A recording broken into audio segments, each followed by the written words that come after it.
কেমন? ভালো।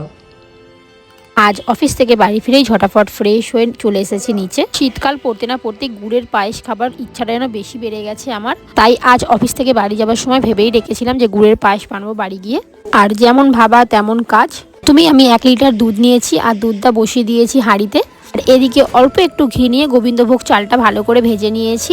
গরম দুধ থেকে অল্প একটু দুধ তুলে রেখেছিলাম, তার মধ্যে গুঁড়ো দুধ দিয়ে গুলে রাখলাম এক সাইডে। এবার চালটা কতটা ফুটে এসে বুঝতে না পারায় মাকে গিয়ে জিজ্ঞাসা করলাম। মা বলে মোটামুটি চালটা হয়েই এসেছে। এদিকে বেশ কিছুটা আখের গুড় ভালো করে গুঁড়িয়ে রেখে দিয়েছিলাম।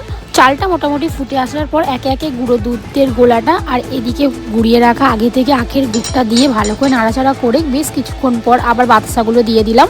আমার মা বলে পায়েসে বাতাসা দিলে পায়েসের টেস্টটা আরও দ্বিগুণ ভালো হয়ে যায়। বেশ কিছুক্ষণ নাড়াচাড়া করার পর আমার রেডি নতুন গুড়ের পায়েস। দেখতে তো বেশ ভালোই হয়েছিল। কেমন? ভালো।